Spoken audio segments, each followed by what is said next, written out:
What if you believed with all that you are, with everything that you feel, that life is meant to be happy? What if you believed with all that you are and all that you feel that life is meant to be filled with suffering?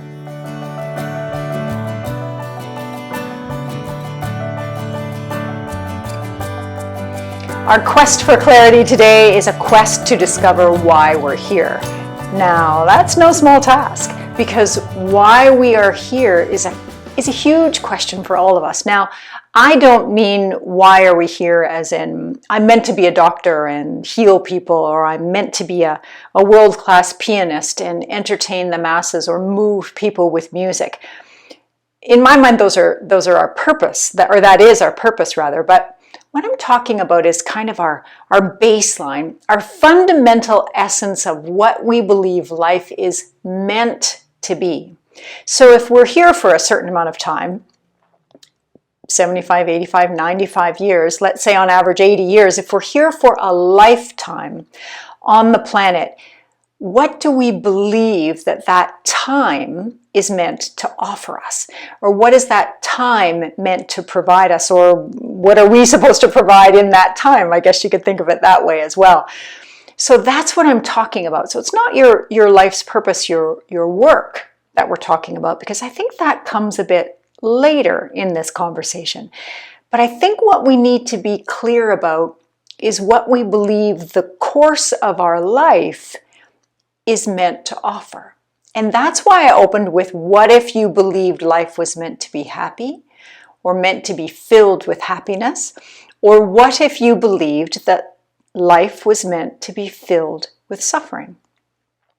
If you think about your life in that way, that 80-year span, gosh, those are two very different lives, aren't they? Those are two vastly different lives. A life filled with happiness, or a life filled with suffering.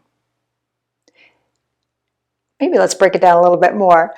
Let's establish some baselines here.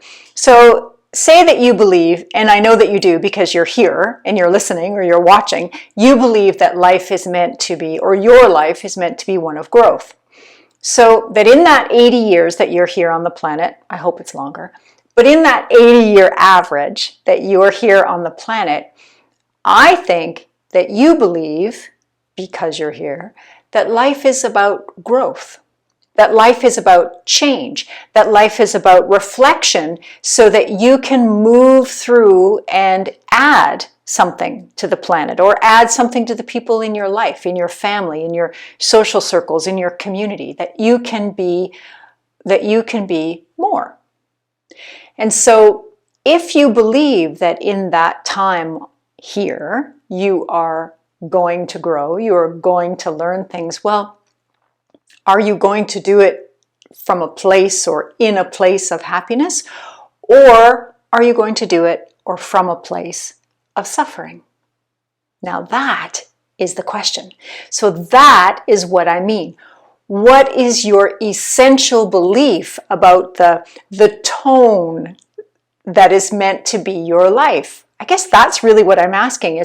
It's almost like, what's the color of the room that you want to spend your time in? Is it going to be blue, or is it going to be purple, right? And that's a silly analogy or silly example, but it's kind of that feeling. So what is the tone of your life? If your life is meant to be filled with purpose, that's great. If your life is meant to be one of growth, that's great. But what is the overall tone? Is it one of happiness or one of suffering? And that, I think, is the question that we need to ask ourselves, and the question that we need to answer for ourselves, so that we can determine the overall feeling of how we move through life. Now, when I say we move through life, it sounds really huge, because it is huge. 80 years is a long time. And think about then, let's break that down. Let's back it up a little bit and think about, okay, what about for a day? When you get up in the morning, how do you want your day to go? Well, Jan, obviously I want my day to go well. Okay, well that's good. Mine too. I'm very happy for you. But do you expect that the day will bring happy moments, will bring light moments, will bring bright moments, maybe moments of connectivity or connection or maybe flat out laughter? Do you believe that every day will bring that kind of a feeling, that kind of tone, that kind of vibration, that kind of, what's the resonance maybe is the word I'm looking for? Or do you get up and think in the morning, maybe even subconsciously, oh, what will today bring? What lessons will I have to learn? What things will I have to endure? What darkness will happen in my life? Now, I'm being a bit dramatic maybe, but do you feel the difference in those two outlooks, in those two perspectives, in those two tones or feelings or colors, I guess? I hope you do, because if you wake up in the morning and expect that there will be happiness, or if you expect there will be suffering, well, those set you up for two very different days, don't they? Now, if one day leads to the next day, leads to the next day, leads to the month, leads to the year, leads to the decade, and 80 years later, your life has been one of happiness, moments of happiness, or your life has been one of suffering and lessons and moments of darkness. Those are two vastly different lives, aren't they? So, we go back to the first question. We go back to the notion that you are people of growth. You are listening to a podcast. You are actively reflecting on your life because you intend to be a different person, a person who has experienced more or done more or expanded themselves through your lifetime. But in which tone is it easier for you to be that person? Do you see where I'm going with this? So I'm asking you, if you embark on your journey in an idea, in a philosophy with a baseline that says, this is going to be great, this is going to be the best trip ever, well, how will those years look? Or if you step into that journey and you say, oh my gosh, this is going to be so hard. Oh, this is going to be such work. There's going to be such pain. Well, gosh, how does that look as you look ahead? Again, I'm being dramatic for the point of illustration, but it's really important that you take a look at which kind of person you are, because I genuinely believe, and through the clients that I work with and the people that I meet, and I'm sure the people that you meet as well, you could probably pick those people in your life, the people who are hardwired, we'll call it, or that's probably a bad description, but maybe who are sort of skewed in that direction toward happiness. You know who they are. And then there are the people in your life who are, oh, wow, I have to pick and choose when I want to hang out with them because there's a darkness, right? There's a I don't know, a bleakness about them, right? Who do you want to be? Now let's talk a little bit about learning. If your job, if your goal, if your desire is to grow and is to learn and is to be more, to be, I hate to use the word better, but let's say more as you move through your life, well, in which tone, in which mindset is it easier to do that? If you think that, oh, this is going to be great, or oh, this is going to be hard. I had this conversation with my son the other day, my 16-year-old son who's in grade 11. And I convinced him, oh, sorry, buddy, I convinced him that he should take physics in grade 11 because I said, well, you don't know specifically what it is that you want to do when you're out of high school and you want to take some kind of a university program, but you're not really sure what that is. So doesn't it make sense to take all of the sciences in case after university you go, oh my goodness, I want to do this, and oh, this requires physics and I never took it. So in my mind, take all of those foundation courses and you can do whatever you want. It opens doors, it gives you choices. Where am I going with this? Well, where I'm going with this is physics has begun. And let's just say he doesn't love physics. And so I tried, and he'll say things like, I hate physics, which is the opposite of I love physics for sure. And so I have said to him, could you find something good about physics? Because don't you see that if you walk in the door of the classroom in the morning and you say, oh, I hate physics, as you walk in the door. I mean, even as I say it, look at what happened. I hate physics, right? My body changes, my posture changes, my tone changes, my changes. As even just as opposed to, okay, well, it's another day, some physics, we're going to give it a go. There's such a difference in that way that you are open to an experience. So I will ask you again, in which of those tones, in which of those perspectives do you believe you could learn physics more effectively? In the, physics, or in the, okay, physics. I'm not even asking for the, yay, physics! I'm just asking for somewhere in the middle of that. Do you see where I'm going with this?